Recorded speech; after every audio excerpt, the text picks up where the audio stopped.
A lo largo de miles de años, los pueblos que se desarrollaron en América del Sur, antes de la conquista española, se comunicaron con una serie de símbolos más o menos compartidos. Recién nos estamos abriendo a su comprensión. Los siguientes informes, amparados en trabajos científicos y unidos a observaciones personales, intentan acercar alguna luz a lo que una vez, por incomprensión y por la persecución, fue oscurecido. Contra lo que sería lo lógico y lo previsible, vamos a empezar con lo que yo considero uno de los exponentes más representativos de este lenguaje. Lo ideal quizá hubiese sido empezar desde los símbolos más simples, pero al exponer estas ideas sobre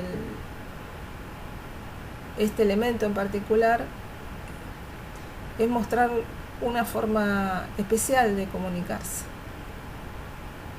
Un lenguaje encriptado, secreto, abierto quizá a unos pocos, pero a la vista de todos.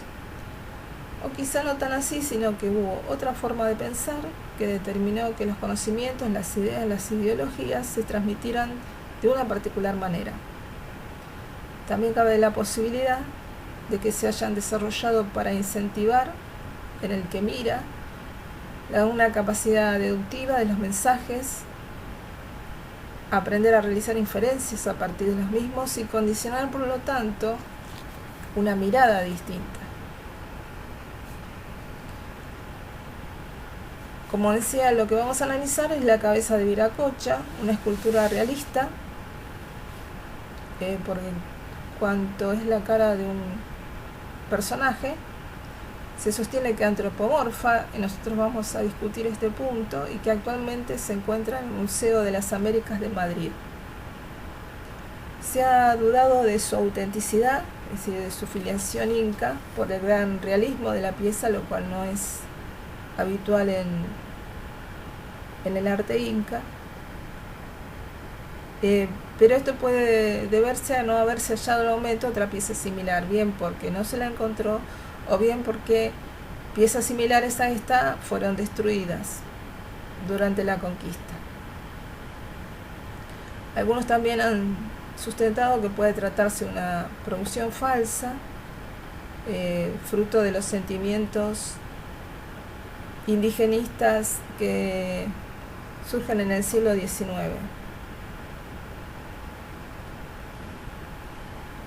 Si nosotros vemos lo primero que se presenta a nuestra mirada con respecto a este personaje es el tocado que porta.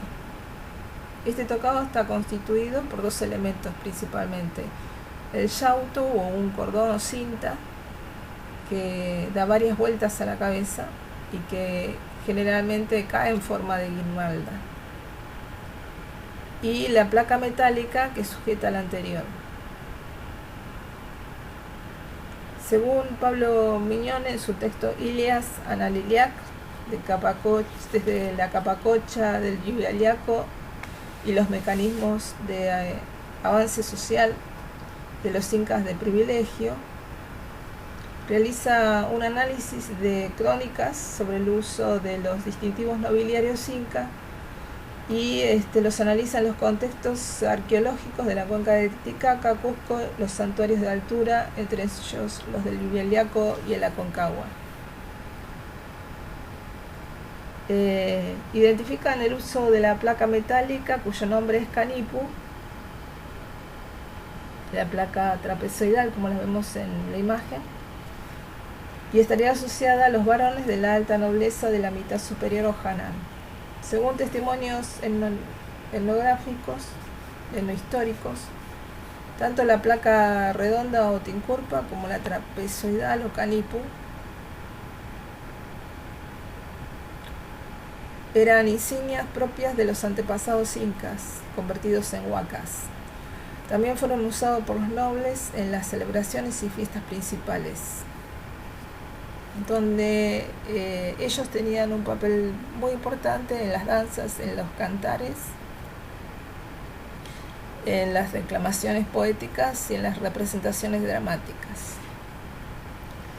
También está asociada a la tríada del rayo, del trueno y del relámpago. Estas placas distintivas de la nobleza también se observan en las pinturas virreinales y no constituían, por tanto, por lo mencionado anteriormente, parte de la vestimenta cotidiana. La placa trapezoidal, de manera específica, sería emblema de los miembros varones del Capacayo, los legítimos y limpios de sangre real, es decir, los nacidos de 8 abuelos incas. La tincurpa, la placa redonda, podría haber sido el emblema de la mitad inferior, varones de matrimonios mixtos. Otros autores, por relectura de los informes del virrey Toledo y de Guamampoma,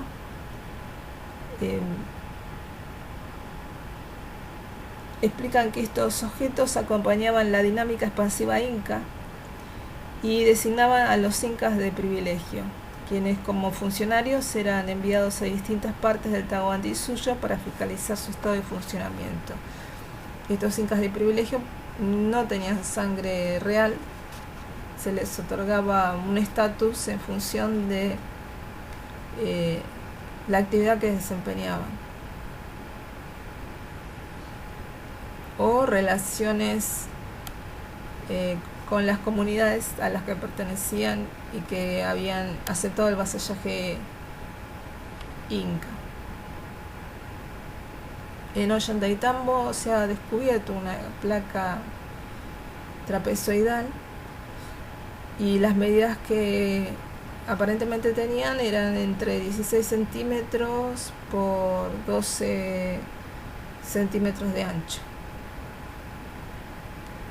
El otro elemento que rodea la cabeza, según Maxule, es el yauto, que era un cordón tejido de 16 a 32 hilos envuelto entre 4 o 5 veces alrededor de la cabeza y que caía a modo de guirnalda, o sea, no se ceñía a la frente. Había 3 tipos: el colorado y azul para el inca gobernante, el colorado y amarillo para la familia real o palaca, y el negro para los incas inferiores. Sobre este yauto se ceñían estas placas, y en el caso y solamente para el inca gobernante, en vez de estas placas lo que se portaba era la mascaipacha, una borla de lana con hilos de oro y las plumas del corequenque o ave sagrada. Nos vamos a enfocar estrictamente en el rostro del personaje ahora, que a nuestro juicio no es ni español ni inca. Una de las teorías que se publica en el diario 1, titulado Rescates a los dioses incas, es que esta cabeza en un primer momento estaba tallada con la fisonomía de un puma. Esto se sustenta en que la parte posterior de la cabeza está muy finamente tallado y la parte de las facciones es más tosca. Nosotros sugerimos que esto puede deberse a que la parte posterior de la cabeza estuviera más protegida de los elementos y la parte de las facciones estuviese expuesta a los mismos. Por eso la diferencia de texturas. Según lo que cita esta publicación, esta cabeza formaba parte de un cuerpo entero que hoy se encuentra en un local en la municipalidad de Cusco, y la cabeza fue hallada en el templo de Viracocha de Cacha en Rachi, cerca de Cusco. Este templo fue erigido por orden de Viracocha Inca para rememorar una visión de un sueño en donde él dice que ve al dios Viracocha mismo, por eso después él toma este nombre para él. Se le aparecen sueños diciendo ser hijo del sol y hermano de los incas.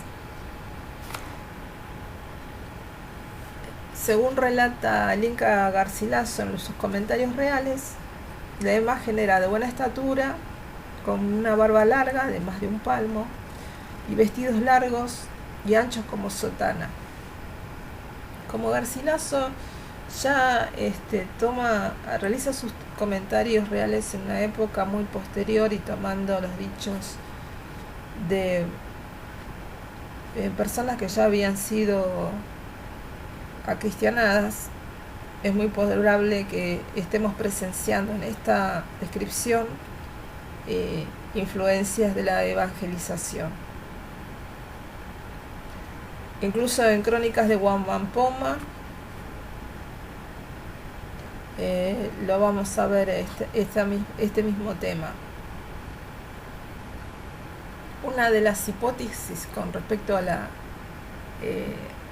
transformación de la cabeza de una cabeza de puma a una cabeza antropomorfa es que frente al acoso de la Inquisición española, los indígenas, para conservarla, la retallaron y después intentaron convencieron a los españoles que era la representación de San Bartolomé. Bueno, justamente Huamampoma retoma en sus crónicas esta idea y Viracocha se funde con este santo, se convierten en el mismo personaje, lo cual es una evidencia de su cristianización o su intento de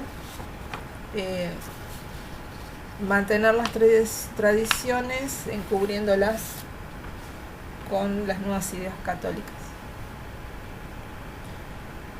Nosotros vamos hasta sostener que no habiendo elementos para negar o afirmar la filiación que se sostiene sobre esta obra de arte, su filiación inca o las hipótesis anteriores, lo que nosotros no lo vamos a debatir o discutir, lo que vamos a realizar es un estudio heurístico, es decir, a partir de los símbolos que en la misma podemos observar, despegándome de todas estas narraciones sobre el posible origen o no de la cabeza de Viracocha. A nuestros ojos, lo que nosotros vemos representado es una composición ambigua, en tanto que el rostro es el resultado de una confluencia de símbolos. En arqueología argentina, esta tradición de la composición ambigua está ampliamente representada en una cultura que es la cultura aguada. Durante mucho tiempo y hasta aún hoy día se habla de las figuras draconianas, cuando no había idea de dragones en estos pagos, en estas tierras. En la cultura aguada, estas figuras draconianas en realidad son partes de diferentes animales que se representan unidas en un solo símbolo para conjugar la idea de que las características más importantes de esos animales están confluyendo en una sola imagen.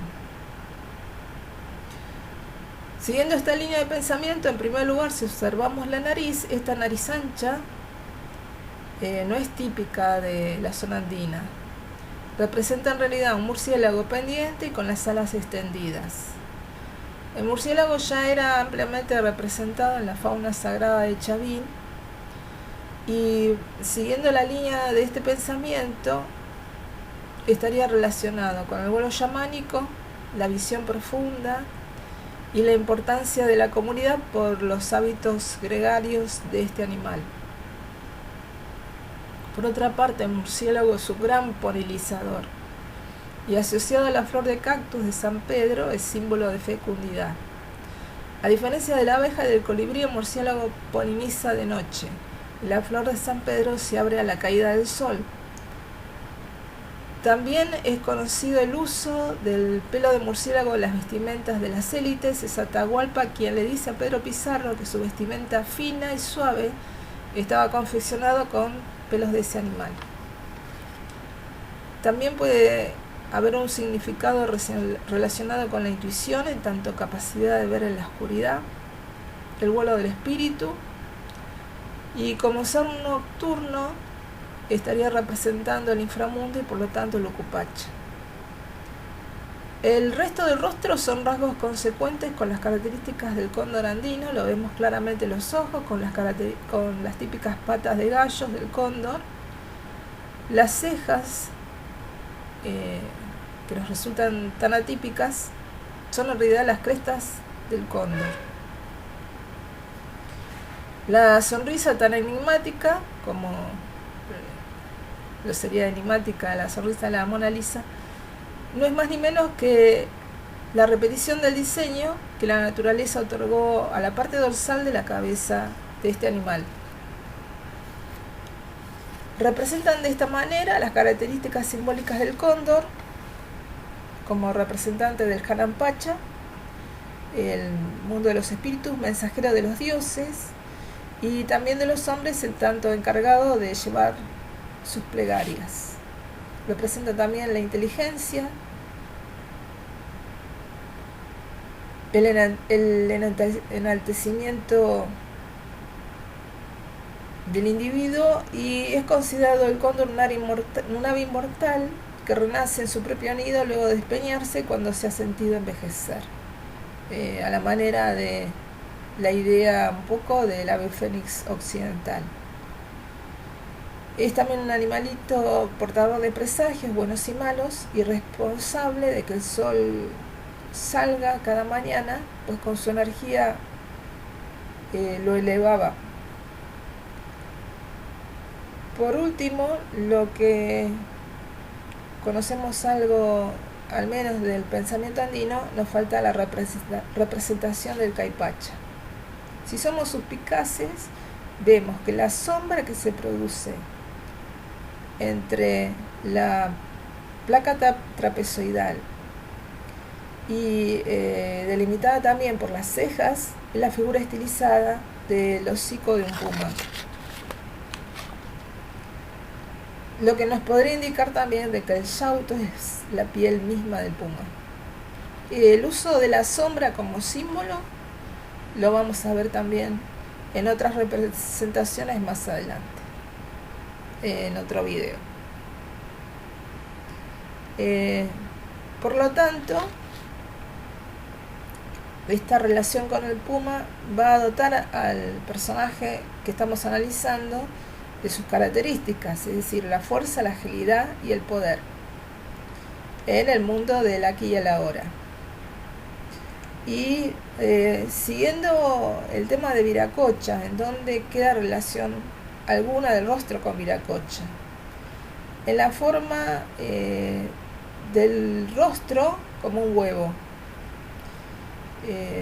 Tanto Viracocha lo tenemos representado en forma de huevo en el altar del Coricancha, y también en muchos mitos a lo largo del Perú. El huevo es la matriz de la que surgen los dioses y los héroes divinos.